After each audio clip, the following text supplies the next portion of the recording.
Hadiya education में आपका स्वागत है। हाय गाइस, आज आप देखने वाले हैं अजंता व एलोरा की गुफाएं। एक ऐसी अद्भुत गुफाओं के बारे में जानेंगे, तो चलिए शुरू करते हैं। अजंता व एलोरा की गुफाएं जो महाराष्ट्र के औरंगाबाद ज़िले में स्थित हैं। ये दोनों एक दूसरे से 101 किलोमीटर की दूरी पर स्थित हैं। इन दोनों का नाम उनकी महत्ता से एक साथ लिया जाता है।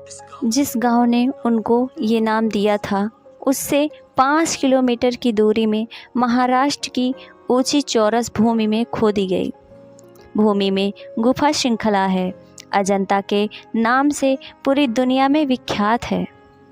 7 शताब्दियों तक परंपरागत अनजान कलाकार व शिल्पियों द्वारा निष्ठा से खोदी काठी गढ़ी गई।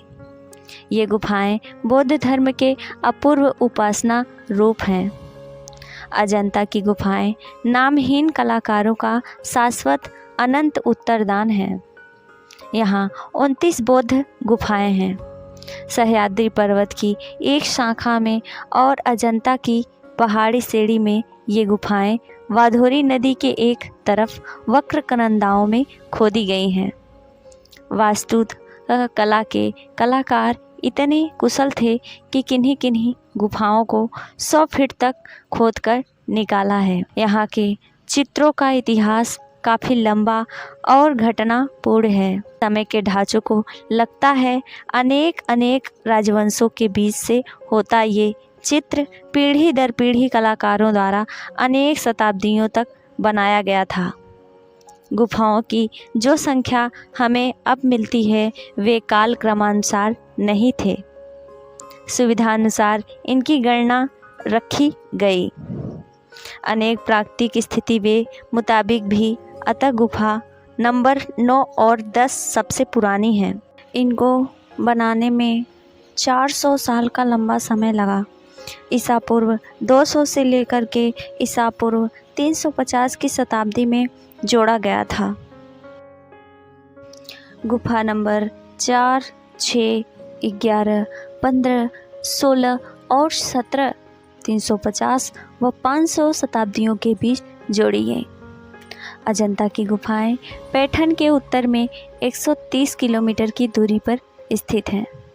ये रास्ते प्राचीन व्यापार मार्ग के काफ़ी पास थे, जो उत्तर भारत को दक्षिण के प्रतिष्ठान से उज्जैन और महिसामती के बीच से होकर मिलते थे। बौद्ध गुफाएं अंदर 2 भागों में विभक्त थीं।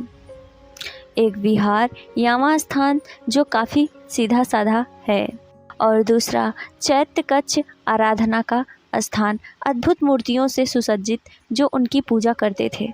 चैत्य की माह कक्ष भगवान बुद्ध को समर्पित थे और उपासना के स्थल थे। ये विशाल आयताकार कक्ष खंभों की श्रेणियों से विकार हैं और चक्राकार मध्य भागों से मिले। प्रार्थना के समय परिक्रमा करने के लिए ये तीनों तरफ से घिरे हुए हैं, क्योंकि ये भगवान बुद्ध में समर्पित थे। इसमें मूर्तियाँ व चित्र बोधि स्तर के अनेक अवतारों से भरपूर हैं। विहार बुद्ध के धार्मिक उपदेश, अध्ययन और ध्यान के लिए भिक्षु उपयोग करते थे। ये आयताकार कक्ष थे, जिनमें छोटी छोटी कोठरियाँ पंक्तिबद्ध दोनों ओर जुड़ी हुई थीं। प्रवेश के सामने बुद्ध की मूर्तियाँ या सुप्त थे। अजंता की गुफाएं निर्माण कला के अच्छे नमूने हैं। ये 2 भिन्न भिन्न परिवर्तित कालों में बनाई गई हैं। एक तेरवाड़, दूसरा महायान काल। तेरवाड़ काल में 2 चैत्य गुफा नंबर 9 और 10 बनाए गए हैं और 4 विहार कक्ष 8, 12, 13 और 15 में हैं। महायान काल के अंतर्गत 3 चैत्य कक्ष गुफाएं नंबर 19, 26 गुफा 29 में हैं। 11 अद्भुत विहार गुफाएं 1, 2, 4, 6, 7, 11, 15, 17, 20, 21, 22, 23 और 24 में हैं। गुफा नंबर 26 की गुफा का एक शिलालेख इस काल की इस घाटी का वर्णन करता है। पक्षियों और बंदरों के कुंजन से प्रतिध्वनित एक अविस्मरणीय काल गुफा नंबर 16 में एक शिलालेख है, जिसमें इन भिक्षुओं को पर्वतों के शिखरों और उन पर लटकती हुई वर्षा काल की घनघोर घटाओं के बीच रहते दिखते हैं। अजंता की गुफाओं का स्थान निर्णय क्यों यहाँ किया गया, इसका पूर्ण रूप से संकेत मिलता है। इनकी व्यापारिक मार्गों से निकटता, आध्यात्मिक, आकृतिक, दृश्य और वातावरण अजंता के चित्रों का विषय मुख्यतः बौद्ध के जीवन की घटनाओं से संबंधित है। इसके साथ ही जातक की कथाओं से दृश्य हैं, लौकिक चित्र भी हैं, साधारण जनजीवन के और राज दरबारों के राजमरों के बुद्ध के जीवन के अलावा फूल व पशु पक्षियों भी चित्रित हैं। गुफा नंबर 16 में एक शिलालेख रहने की जगह का वर्णन करता है।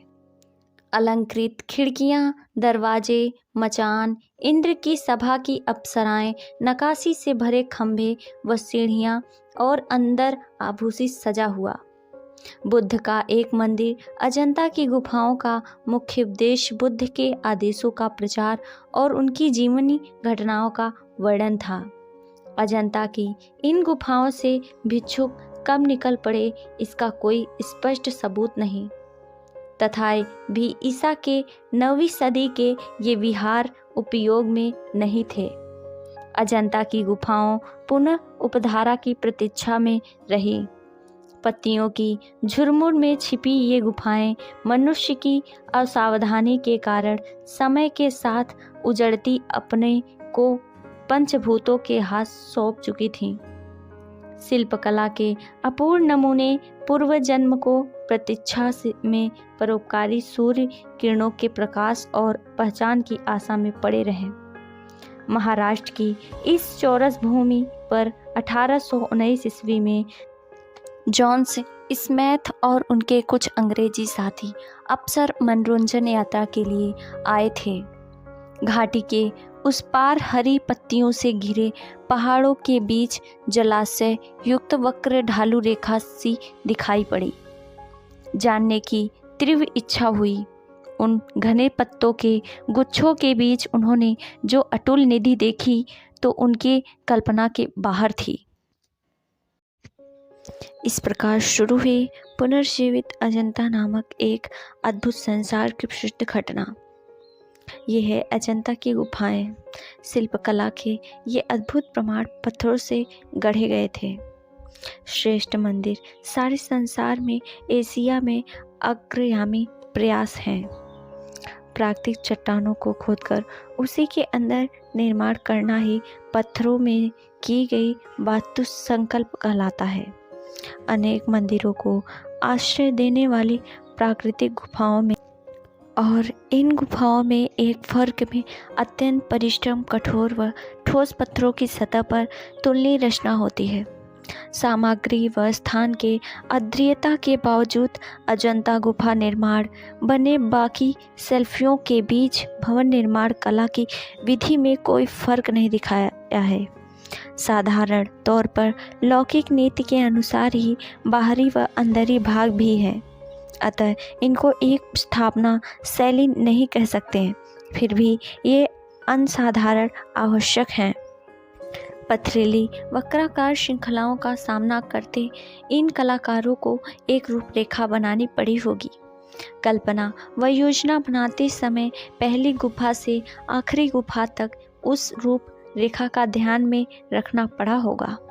इस असाधारण कार्य का एक उदाहरण देखिए। गुफा के अंदर ही खनन करते समय ये भिक्षु भीतरी छत से शुरू करते धीरे धीरे जमीन तक पहुँचते। बाद ही में वे इधर उधर देख पाते। फिर उन्हें गिरने या पत्थरों से लुढ़कने की चिंता न होती। गुफाएं स्वाभाविक आकार की होती हैं। अनेक खोखले ढांचे भी स्वाभाविक होते हैं। परंतु यहाँ पर कठोर पत्थरों व चट्टानों को गहन में काटकर खोखले स्थान बनाए गए हैं। तकनीकी तौर पर ये अजंता की गुफाएं अद्भुत, लंबी व शिल्पकला की श्रृंखला ही है। दस्तकार, निर्माता, भिक्षु, इन सभी को इन पूरी योजना की कल्पना करनी पड़ी होगी। पथरीली सतह पर काम करने की युक्ति सोचनी पड़ी होगी। इसके बाद अंदर के कामों का प्रबंध, जहाँ बड़े बड़े विशाल स्तंभ, आश्रय स्तंभ, दाता बनाना, दीवारों पर प्रदर्शन के स्थान पत्थरों को हटाकर अपना शिल्प सौंदर्य प्रकट करना, ये सभी कोई ऊपरी वस्तु के मिलाए बगैर पता चलता है कि एक उच्च स्तर का काल्पनिक शिल्पकला का अस्तित्व प्राचीन काल में था और सैकड़ों कलाकारों को निश्चित व शाश्वत रूप देख सके थे। इस प्रकार की गुफा निर्माण कला को छांटने के 3 मुख्य कारण थे। सन्यासी जीवन की सुविधा के लिए सुनसान गुफाएं चुनते थे। इनके इष्ट देवताओं और अवशेष चिन्हों को समर्पित होने के कारण ये गुफाएं सुसज्जित व वैभवपूर्ण होती थीं। वास स्थान इनके रहने स्थली के अनुरूप होते थे, जो जनसाधारण के जीवन से काफ़ी अलग होते हुए भी इनके संपर्क में रहते। बौद्ध गुफाएं अंदर से 2 प्रकार की होती थीं, एक विहार या रहने के स्थान और दूसरा चैत्य महाकक्ष या प्रार्थना स्थान, अपूर्व, जिनमें इनके देवताओं की मूर्तियां होती थीं, जिनकी ये पूजा करते थे। बैठक उपदेश देते बुद्ध की अनेक मूर्तियां गुफाओं में अतीत अलंकृत शैली में हैं। इन गुफाओं के शिल्प व चित्र और बुद्ध की जीवन और उनके पूर्व जन्म पर प्रकाश डालते हैं, जो जातक कथा में दृष्ट स्थानांतरित हैं। दीवार भी इस कला के इतिहास पर प्रकाश डालती है। दरबार व गलियों के चित्रकनन, गृहस्थ जीवन की झलक, पशु पक्षियों का ध्यान भी बौद्ध विहारों के निर्माण की ये रूपरेखा है। अग्रभाग में खंभे, जालीदार खिड़कियां, चतुर्थ कोण रूपी बड़ी कक्ष, जिसके अंदर घेरेदार बरामदे होते थे। तीनों तरफ छोटे कोठरे ये पत्थरों में खोदे गए हैं। प्रवेश द्वार के सामने देवताओं के लिए बनाया गया कक्ष है।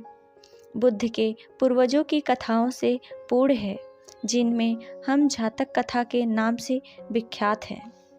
ये बौद्ध निर्माण के ढांचे जो ईसा पूर्व 3री से 2री शताब्दी के हैं, ये भारत के पत्थरों से काटकर निर्मित कला के प्राचीनतम नमूने हैं। गुफा नंबर 19 में अभय मुद्रा में खड़ी बुद्ध की मूर्ति है। यह शेर के सिंहासन पर बैठे, जैसे गुफा नंबर 26 में दोनों सुप्त पर अध्यारोपित है, जो कि इस समय गंधार शैली में प्रचलित थी।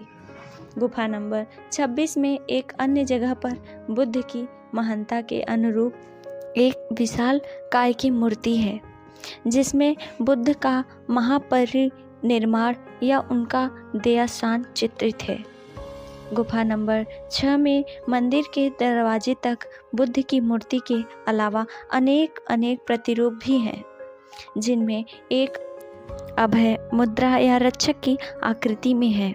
अजंता के अतीतम काल में रचना में गहनता, रेखा, बुद्ध चित्र, बहुत महीन काम किए हुए वस्त्र सवारे बालों की शैली, मुख मुद्रा में अतीत भावुकता देखने को मिलती है। सदियों के अभ्यास स्वरूप ये आसानी से बनाई गई हैं। गुफा नंबर 16 में नंद की त्याज पत्नी एक राजकुमारी की मृत्यु का चित्रांकन, उसका झुका सिर और गिरता बायां हाथ की कवि की संकल्पना स्वरूप है। शिथिल केले के हरे पत्ते इस चित्र के दुख को बढ़ाते हैं। बौद्ध धर्म के आदर्श व उपदेश करुण रस का अत्यंत सुंदर दृष्टांत थे। इस चित्र में धीरे धीरे कलाकारों ने इस अजंता की गुफाओं का सृजन अनेक शताब्दियों के लंबे समय के दौरान किया। ये मनमोहन कलाकृत और मनोहर शिल्प शैली समय के साथ साथ काल को सहन करती शताब्दियों तक गहन अंतराल में छिपी पुनर्जीवित अब संसार के दूर दूर से आने वाले यात्रियों के मन में तृप्त कर आनंद विभोर करती हैं। यदि ये वीडियो अच्छा लगे तो इस वीडियो को लाइक करिए, हमारे चैनल को सब्सक्राइब करें। फिर मिलेंगे नई वीडियो नई जानकारियों के साथ। जय हिंद, जय भारत।